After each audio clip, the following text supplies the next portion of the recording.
السلام عليكم. أعوذ بالله من الشيطان الرجيم. بسم الله الرحمن الرحيم. الحمد لله رب العالمين والعاقبة للمتقين والصلاة والسلام على رسوله الأمين وعلى آله وصحبه أجمعين. إنك لمن المرسلين على صراط مستقيم. ഇതായിരുന്നു 2-3 ദിവസം ചർച്ച ചെയ്തത്. ഹബീബായ സല്ലല്ലാഹു അലൈഹി വസല്ലമയോട് തന്നെ അല്ലാഹു തആല ഇന്നക ലമിനൽ മുർസലീൻ എന്ന് പറയും. നബി സല്ലല്ലാഹു അലൈഹി വസല്ലമക്ക് ആ വിഷയത്തിൽ സംശയമുള്ളത് കൊണ്ടല്ലാതെ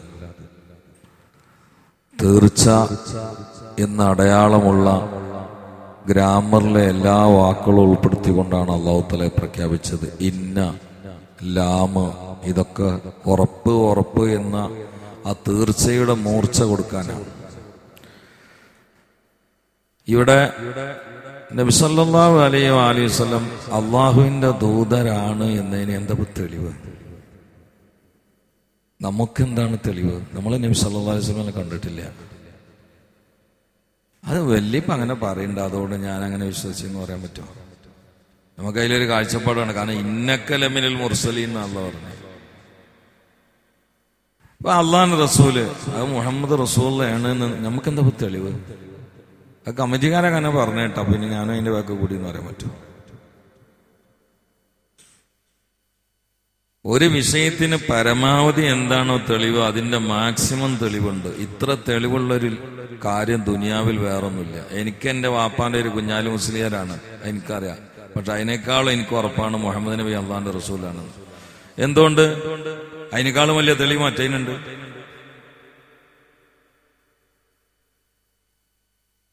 ഒന്ന് ചിന്തിച്ചു നോക്കി. ഞാൻ പറഞ്ഞത് ശരിയല്ലേ? വാപ്പാന്റെ പേരെന്താ? അല്ല, അത് തന്നെയാണ് ഇപ്പൊ വാപ്പാന്ന് എന്താ ഉറപ്പ്? നിങ്ങൾക്ക് മാത്രമല്ല, എനിക്കും അതന്നെ. അപ്പൊ അതിനേക്കാളും വലിയ തെളിവല്ലേ മുഹമ്മദ് നബി അള്ളാഹിന്റെ റസൂലാന്നുള്ളത്?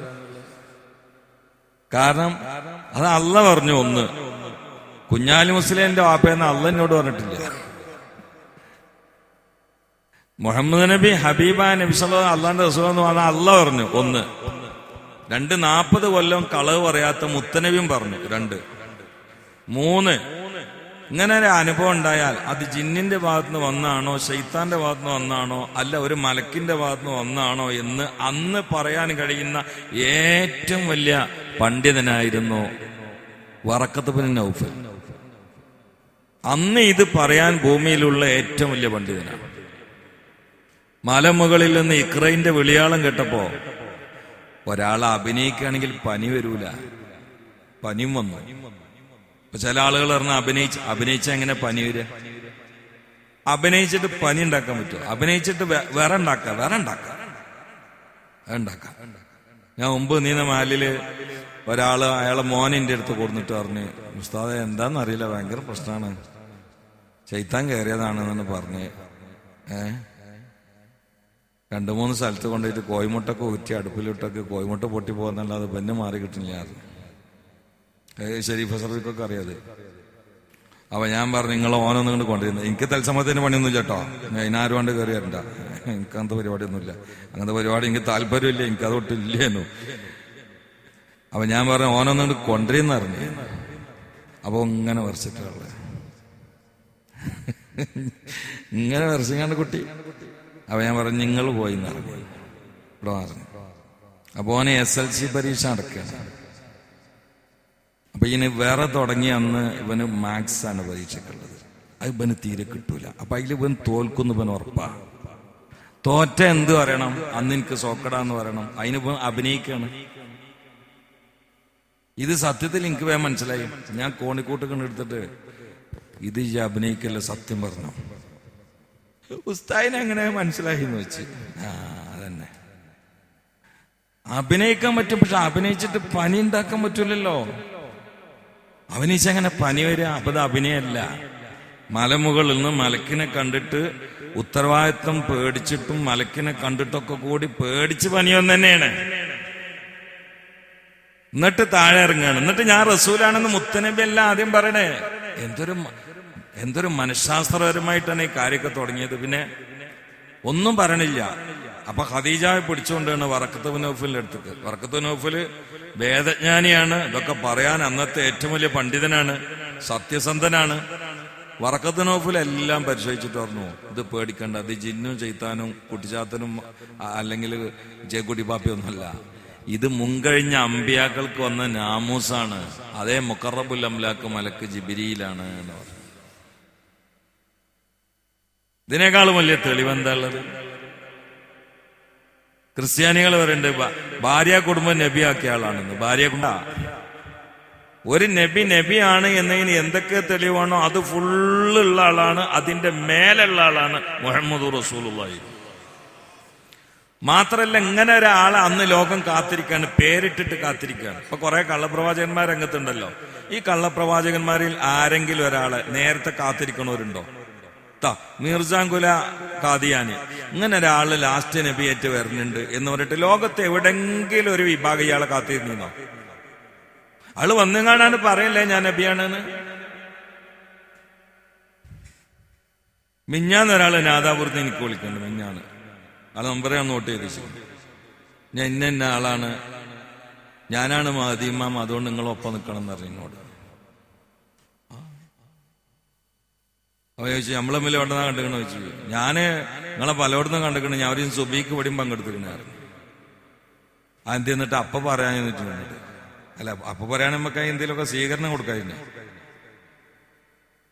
അയാളിനോട് പറഞ്ഞ് ഞാനപ്പോ ആദ്യം ഒന്നാണ് ചൂട്. ഞാൻ പറയും നിങ്ങൾ ഇന്ന് കയ്യൊഴിക്കല്ലേ, കാരണം നമ്മള് പ്രൈവറ്റ് സെക്രട്ടറിയേറ്റ് വെക്കാനുള്ള പരിപാടിയിലാണ്, നിങ്ങൾ പോയാൽ പിന്നെ ആകത് പുറത്തുമുടും. ഞാൻ ചോദിച്ചു വാപ്പാന്റെ പേരെന്താ വെച്ചു. വാപ്പാന്റെ ഒരു യൂസുഫ് എന്ന് പറഞ്ഞു. മദിമാന്റെ വാപ്പാന്റെ ഒരു അബ്ദുള്ള ആണല്ലോ. അപ്പൊ അങ്ങട്ട് അബ്ദുള്ള എന്ന് പറഞ്ഞാൽ അള്ളാന്റെ അടിമാന്നല്ലേ, അതന്നെ എന്റെ വാപ്പ പറഞ്ഞു. നോക്കാണ് നിങ്ങള് ശൈത്താൻ കയറുക. ഓരോരുത്തർക്ക് നേരം വെക്കുമ്പോ ഓരോന്ന് തോന്നുക, ഞാൻ നബിയാണ്, ഞാൻ മഹദിയാണ്. ഇതിങ്ങനെ തോന്നിയപ്പോ എന്താ കാട്ടുന്നത്? ഇതങ്ങനല്ലല്ലോ. ഇതിങ്ങനെ ഒരാളെ കാത്തിരിക്കുകയാണ് ലോകം പേരിട്ടിട്ട്. റസൂല് ഭൂമിയിൽ വരുമ്പോ മക്കയിൽ 17 മുഹമ്മദുകളുണ്ട്. 17 മുഹമ്മദ് എന്ന് പേരുള്ള കുട്ടികള്. എന്നാ മുഹമ്മദ് എന്നുള്ള പേര് അറബികൾക്കൊരു പരിചയമില്ലേനു. ഇതെങ്ങനെ വന്ന് ചരിത്രം വായിച്ച അത്ഭുതമാണ്. മുഹമ്മദ് എന്നുള്ള പേര് അറബികൾക്ക് പരിചയമില്ല. എന്തുകൊണ്ട്? അറബികളുടെ പരിചയം ഒരു കുട്ടി ജനിച്ചാൽ ബാപ്പാന്റെ വല്യപ്പാന്റെ പേരിടലാണ്. ഒരറബിന്റെയും ബാപ്പാക്ക് മുഹമ്മദ് എന്ന് പേരില്ല. പിന്നെ എങ്ങനെ 17 മുഹമ്മദ് ഉണ്ടായത്? അത് എല്ലാവർക്കും അറിയാം. അവസാനത്തെ പ്രവാചകന് വരാൻ പോകുന്നുണ്ട്, പേര് മുഹമ്മദാണ്, മക്കയിൽ ജനിക്കുന്നു. അപ്പൊ ചില ഗ്രാമത്തിൽ കുടുംബക്കാരെന്ത് ചെയ്ത് അവർക്ക് ജനിക്കണ ആൺകുട്ടികൾക്ക് മുഹമ്മദ് എന്ന് പേരിട്ട്. എന്തിന്? നെക്കുട്ടിയെന്നെ ആയിക്കോട്ടെ അത് എന്ന് കരുതിയിട്ട്. അങ്ങനത്തെ 17 മുഹമ്മദ് റസൂൽ വരുമ്പോ ഭൂമിയിലുണ്ട് എന്ന് ഇങ്ങനെ കാത്തിരിക്കാണ്. ഇനി എന്താ തെളിവ്? ഇന്നക മുർസലീൻ. അതുകൊണ്ട് ഒരു ഡ്രൈവറാണെന്ന് എങ്ങനെ തെളിയിക്കോ, ഒരു ഡോക്ടറാണെന്ന് എങ്ങനെ തെളിയിക്കോ, ഒരു എഞ്ചിനീയർ ആണെന്ന് എങ്ങനെ തെളിയിക്കോ, ഒരു കരാട്ടക്കാരനെന്ന് എങ്ങനെ തെളിയിക്കോ, ഒരു കളരിക്കാരൻ തെളിയിക്കോ, ഒരു അധ്യാപകനെന്ന് തെളിയിക്കോ, ഒരു പ്രഭാഷകനാണെന്ന് തെളിയിക്കോ, അതിനേക്കാളും കൃത്യമായി വ്യക്തമായി ശക്തിയായി വൃത്തിയായി തെളിയിച്ചിട്ടുണ്ട് ഒരു തെളിവും ബാക്കിയില്ല. ചരിത്രപരമായിട്ട് തെളിവ്, ബുദ്ധിപരമായിട്ട് തെളിവ്, എല്ലാ നിലയിലും തെളിവ്. പിന്നെ നിങ്ങളൊന്ന് ചിന്തിച്ചു നോക്കി, 1400 കൊല്ലത്തെ ചരിത്രത്തിൽ മക്ക മദീന എന്ന നിലക്ക് അന്നത്തെ അതേ പേരിൽ അറിയപ്പെടുന്ന ഏതെങ്കിലും ഒരു നാടുന്നുണ്ടോ? നാടുകളെ കുറിച്ചൊന്ന് പഠിച്ചു നോക്കി. 1400-500 കൊല്ലത്തിൽ പേര് മാറാതെ അതേ പേരിൽ അതേ സ്ഥലത്ത് അതേ രീതിയിൽ അതേ കൾച്ചറിൽ നിലനിൽക്കുന്ന ഏതെങ്കിലും നാടുന്നുണ്ടോ? ഇല്ല. അങ്ങനെ നാടില്ല. അത് മക്കയും മദീനയും മാത്രമേ ഉള്ളൂ. റസൂലുള്ളാഹിന്റെ ചരിത്രം തപ്പിയാ കിട്ടുന്ന പോലെ ആരെങ്കിലും ഒരാളുടെ ചരിത്രം തപ്പിയ കിട്ടുമോ? എന്താണ് ഈ സിൽസില ചങ്ങല? എന്താ ഇപ്പൊ നിങ്ങൾ നോക്കൂ. ഇപ്പൊ ഒരാൾ പറയാണ് നബി സല്ലല്ലാഹു അലൈഹി വസല്ലമക്ക് 17 മുടി നരച്ചിരുന്നു. എന്നോട് ആരോ പറഞ്ഞു? എന്നോട് ഇന്നാള്, അയാളോട് ഇന്നാള്, അയാളോട് ഇന്നാള്, അയാളുടെ ഇന്നാള്, അയാളുടെ ഇന്നാള്. നേരെ സഹാബാക്കളോട് എത്തും. ഈ 10 ആളുകളിൽ ഒരാള് ജീവിതത്തിൽ കളവ് പറഞ്ഞു എന്ന് വന്നാൽ ബാക്കി 9 ആളുകൾ നല്ലവരായിട്ടും കാര്യമില്ല. ആ ഹദീസ് നമ്മളാണ് മാറ്റിയേക്കും, സ്വീകരിക്കൂല. ഇത്ര പരിശുദ്ധമായ രീതിയിൽ വരുന്നൊരു പ്രമാണ ലോകത്ത് വേറെ എന്തെങ്കിലും ഉണ്ടോ? ഗാന്ധിജിന്റെ ചരിത്രം എങ്ങനെ ഉണ്ടോ? നെഹ്റുവിന്റെ ചരിത്രം എങ്ങനെ ഉണ്ടോ? അവരൊക്കെ ഇപ്പൊ അടുത്ത് മരിച്ച ആൾക്കാരല്ലേ. അബുൽ കലാം ആസാദിന്റെ ചരിത്രം എങ്ങനെ ഉണ്ടോ? ഞാൻ ഇപ്പൊ അബുൽ കലാം ആസാദിനെ കുറിച്ച് ഇന്നലേറ്റ് പ്രസംഗിച്ചു. അബുൽ കലാം ആസാദ് പണ്ഡിതനായിരുന്നു. അബുൽ കലാം ആസാദിന്റെ പേര് മൊഹീദ്ദീൻ ആണ്. അബുൽ കലാം എന്നുള്ള അദ്ദേഹത്തിന്റെ തൂലികാ നാമാണ്. അബുൽ കലാം ആസാദ് ജനിച്ച സമയത്ത് സരോജിനി നായിഡു സോറി ഇവിടെ പ്രസംഗിക്കേണ്ട കാര്യമില്ല. ഇതൊക്കെ എന്നോട് ഒരാൾ തെളിവോച്ചാൽ എനിക്ക് കുറച്ച് പുസ്തകങ്ങളാണ് ഇത് കാണിക്കാനുള്ളത്, വേറെ ഒന്നും എൻ്റെ അടുത്തില്ല. ഈ പുസ്തകം എഴുതിയ ആൾക്കാർ കളവ് പറഞ്ഞിട്ടില്ല എന്നൊന്നും എനിക്ക് പറയാൻ പറ്റൂല. ഞാൻ ഉദാഹരണം പറയണം. ഈ പുസ്തകം എഴുതിയ ആള് കളവ് പറഞ്ഞിട്ടില്ല എന്ന് എനിക്ക് പറയാൻ പറ്റില്ല. പക്ഷെ ഹദീസ് അങ്ങനെയല്ല. ദാ റിപ്പോർട്ട് ചെയ്തു. ആ മുഹദ്ദീസിന്റെ ചരിത്രം എന്ത്? അവരോട് ആര് പറഞ്ഞു? അവര് തമ്മിൽ കണ്ടുകണോ? ഇത്ര പരിശുദ്ധിയിൽ സംരക്ഷിക്കപ്പെട്ട ഒരു പ്രമാണം, ഒരു ചരിത്രം ലോകത്ത് വേറെ ഇല്ല. ഇന്നക ലമിനൽ മുർസലീൻ.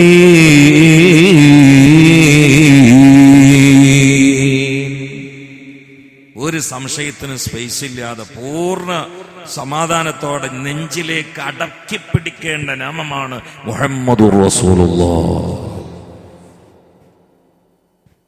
ആ മുത്തനബിക്കാണ് അല്ലാഹു തആല ഖുർആൻ ഇറക്കി കൊടുത്തത്. ഇനി തൻസീലുൽ അസീസുർ റഹീം. ഓരോ വാക്കിന്റെ ഉള്ളിലുള്ള ചില പൊരുളുകളുണ്ട്, അത് പുറത്തു കൊടുത്തിട്ടാണ് ഞാൻ ക്ലാസ് എടുക്കുന്നത്. അർത്ഥം വെച്ച് പോലെ മാത്രമല്ല, എളുപ്പമുണ്ട്. അത് അരമണിക്കൂർ കൊണ്ട് യാസീൻ ഫുള്ള് അർത്ഥം വെക്കാം, അതിന് കുഴപ്പമൊന്നുമില്ല. എനിക്ക് യാസീൻ അർത്ഥം വെക്കാൻ ചുരുങ്ങിയത് 3 മാസമാണ്. കാരണം അതിന്റെ ഉള്ളിലൊക്കെ എവിടെ മാന്തിയാലും ഇതിൽ പൊരുൾ കിട്ടും. ഓരോ വാക്കിൽ എവിടെ ചൊറിഞ്ഞാലും കുറെ പോയിന്റ്സ് കിട്ടും. ഭാഷ പഠിച്ചാൽ അത് കിതാബിലുള്ളതുമാണ്. എന്താണ് തൻസീൽ എന്ന് പറഞ്ഞിട്ട് പിന്നെ അസീസ് റഹീം എന്ന് പറയാൻ കാരണം എന്താ? അവിടെ തൻസീൽ അല്ലാഹ് അങ്ങനെ എന്താ അവിടെ അസീസ് എന്ന്? അതിനൊക്കെ കാരണങ്ങളുണ്ട്. ഇൻഷാ അല്ലാഹ് നമുക്ക് നാളെ ആ വിഷയം ചർച്ച ചെയ്യണം. അല്ലാഹു തൗഫീഖ് ചെയ്യട്ടെ, അല്ലാഹു തൗഫീഖ് ചെയ്യട്ടെ, അല്ലാഹു തൗഫീഖ് ചെയ്യട്ടെ. സല്ലല്ലാഹു അലാ മുഹമ്മദ് സല്ലല്ലാഹു അലൈഹി വസല്ലം, സല്ലല്ലാഹു അലാ മുഹമ്മദ് സല്ലല്ലാഹു അലൈഹി വസല്ലം, അല്ലാഹുമ്മ സല്ലി അലാ മുഹമ്മദ് യാ റബ്ബി സല്ലി അലൈഹി വസല്ലം. നമ്മൾ അസൈനാർക്ക മിഞ്ഞാന്ന് വെച്ച അദ്ദേഹത്തിന്റെ കുടുംബം ചായം ചേരിയും കൊടുത്തിട്ടുണ്ട്. അതാ അവരെ മോൻ അവിടെ ഉണ്ട്. വാപ്പനല്ലേ അല്ലേ? ആ, അള്ളാഹു താല ആ വാപ്പാക്ക് അള്ളാഹു താല കബറ് സന്തോഷമായി കൊടുക്കട്ടെ, വിശാലായി കൊടുക്കട്ടെ. അള്ളാഹു കണ്ണെത്താ ദൂരത്തെ കബറ് വിശാലായി കൊടുക്കട്ടെ. അദ്ദേഹത്തിന്റെ സൽക്കർമ്മങ്ങളൊക്കെ അള്ളാഹു താല സ്വീകരിക്കട്ടെ. ഇവരിന്ന് കൊടുന്ന ചായം ചേരിയൊക്കെ അവരുടെ കബറിലേക്ക് അള്ളാഹു താല എത്തിച്ചു കൊടുക്കട്ടെ. നമ്മളെ ഒരു ആത്മസുഹൃത്തിന്റെ മകൾ ഗർഭിണിയായിട്ട് അതിന്റെ സമയമായിട്ട് നിൽക്കുക. അള്ളാഹു തആല സുഖപ്രസവം പ്രദാനം ചെയ്യട്ടെ. പിന്നെ എല്ലായിടത്തും പാമ്പുകളാട്ടോ, നല്ലോണം ശ്രദ്ധിക്കണം. ഇന്നലെ പരിപാടിക്ക് പോയ സ്ഥലത്ത് 2-3 കുട്ടികളെ പാമ്പ് പിടിച്ചു. ഇന്നിപ്പോ മൂപ്പര് എന്നോട് പറഞ്ഞു, മൂപ്പര് പെങ്ങളെ കുട്ടീനെ പാമ്പ് പിടിച്ചു. ഇന്ന് സുബൈന്റെ ഞാൻ കുറച്ച് ഉസ്താമാർക്ക് ഒരു ഹദീസ് പറഞ്ഞിട്ട് ഏതാര്യങ്ങള് എല്ലാം പറഞ്ഞല്ലോ മുഹമ്മദ് റസൂലുള്ളാഹി. ഈ ഹദീസ് നിങ്ങൾ കേട്ടോളൂ കേട്ടോ. ഇതാ ആവാ അഹദുക്കും ഇലാ ഫിറാശി ഫൽയംഫുൽ ഫിറാശഹു ബിദാഖിലതി ഇസാരിഹി ഫലാ യദ്രി മാ ഖലഫഹു അലൈഹി മുഹമ്മദ് മുസ്തഫ. ഇമാം ബുഖാരി 3620 നമ്പർ ഹദീസായി ഉദ്ധരിച്ചത്. നിങ്ങൾ പുരയിൽ കയറിയിട്ട് ഉറങ്ങുമ്പോ നിങ്ങളെ ബെഡ്ഷീറ്റും ബെഡും പുതപ്പൊക്കെ ഉള്ളിന്ന് എടുത്തിട്ട് കൊടയണമെന്നല്ല ബിദാഖിലത്തി ഇസാരി, അതിന്റെ ഉള്ളെടുത്തിട്ട് കൊടയണം. കാരണം നിങ്ങൾ അത് ഇട്ടെറിഞ്ഞു പോ, അതിന്റെ ഉള്ളിലേക്ക് എന്തൊക്കെ കയറിക്കൂടുന്ന് ആർക്കും പറയാൻ പറ്റൂല എന്ന് മുഹമ്മദ് മുസ്തഫ. ഇത് ജിന്നേറിയ ആള് പറയോ? ഉമ്മത്തിന് ആവശ്യമുള്ളത് മുഴുവൻ പറഞ്ഞൂന്ന്. എന്റെ കഴിഞ്ഞ ഖുതുബന്റെ വിഷയം തന്നെ എന്താ? എന്തെല്ലാം കാര്യങ്ങളാ കഴിഞ്ഞ ഖുതുബയിൽ ഞാൻ പറഞ്ഞേ. ഇപ്പൊ നടക്കണ മുഴുവൻ ഹദീസിട്ട് പറഞ്ഞില്ലേ. ഷട്ടറിന്റെ മുകളിൽ പോയി കിടക്കുന്നത്, ടെറസിന്റെ മുകളിൽ പോയി കിടക്കുന്നത്, കൊലായ്മ പോയി കിടക്കുന്നത് ഒക്കെ ഹദീസിട്ട് ഞാൻ പറഞ്ഞില്ലേ. എല്ലാം പറഞ്ഞു മുഹമ്മദ് റസൂലുള്ളാഹി. നമ്മളിനോടാണ് ചേർന്ന് നിന്ന് കൊടുത്താൽ മതി. അപ്പൊ വളരെ ശ്രദ്ധിക്കണം. വിഷജന്തുക്കളൊക്കെ പുറത്ത് എന്തൊക്കെയാണ്. ഒരു വീട്ടിൽ നിന്ന് 6 പാമ്പിനെ കണ്ടു, ഒറ്റ വീട്ടിൽ നിന്ന് 6 പാമ്പിനെ. ആ 2 കുട്ടികളൊക്കെ അടിച്ചു മരിച്ചില്ലേ, ആ പൊരിന്ന് പിന്നെ 5 പാമ്പിന് പിന്നെയും കിട്ടിയിട്ടുണ്ട്. കാരണം പാമ്പള ഇത് ഉള്ള പാമ്പൊക്കെ കൂടി പുറത്തിറങ്ങിയിട്ടില്ലല്ലോ. അപ്പൊ എല്ലാ പാമ്പും കൂടി പുറത്തിറങ്ങി എന്തായിരിക്കും അവസ്ഥ? മനുഷ്യന് കേൾക്കാൻ പറ്റും. അപ്പൊ അതുകൊണ്ട് പൊരയിലൊക്കെ ഉള്ളവര് ദിക്കവും സംഗതിയൊക്കെ ചെല്ലിയിട്ട് കിടന്നോളി. കാരണം എപ്പോഴും എന്തും അരിച്ചു വരാം. ബെഡിൽ നിന്നൊക്കെയാണ് പാമ്പിനെ കിട്ടുന്നത്. തലേണിന്റെ അടിയിൽ നിന്ന്, അടുക്കളയിലെ ചട്ടിന്റെ ഉള്ളിൽ നിന്ന്, ഗ്യാസിന്റെ അടിയിൽ നിന്ന് മൂർക്കം ഇങ്ങനെ വരിക. അപ്പൊ ചില ആളൊക്കെ ചൊല്ലിക്കിടന്ന് അത്രയും സുരക്ഷിതത്വം ഉണ്ടാവും. അള്ളാഹു തൗഫീഖ് ചെയ്യട്ടെ. സല്ലല്ലാഹു അലാ മുഹമ്മദ് സല്ലല്ലാഹു അലൈഹി വസല്ലം. ഇനി കബൂലാക്കണേ അല്ലാഹ്. അൽഹംദുലില്ലാഹി റബ്ബിൽ ആലമീൻ. അല്ലാഹുമ്മ സ്വല്ലി അലാ സയ്യിദിനാ മുഹമ്മദിൻ വഅലാ ആലി സയ്യിദിനാ വ മൗലാനാ മുഹമ്മദ്. അള്ളാഹു പറഞ്ഞും കേട്ടും കബൂലാക്കണേ അല്ലാഹ്. അള്ളാഹുവെ ആഫത്ത് മുസീബത്തുകളിൽ കാത്തുരക്ഷിക്കണേ അല്ലാഹ്. അള്ളാഹു ഹുസൈനാർക്കാൻ ഖബറിനെ വിശാലായി കൊടുക്കണേ അല്ലാഹ്.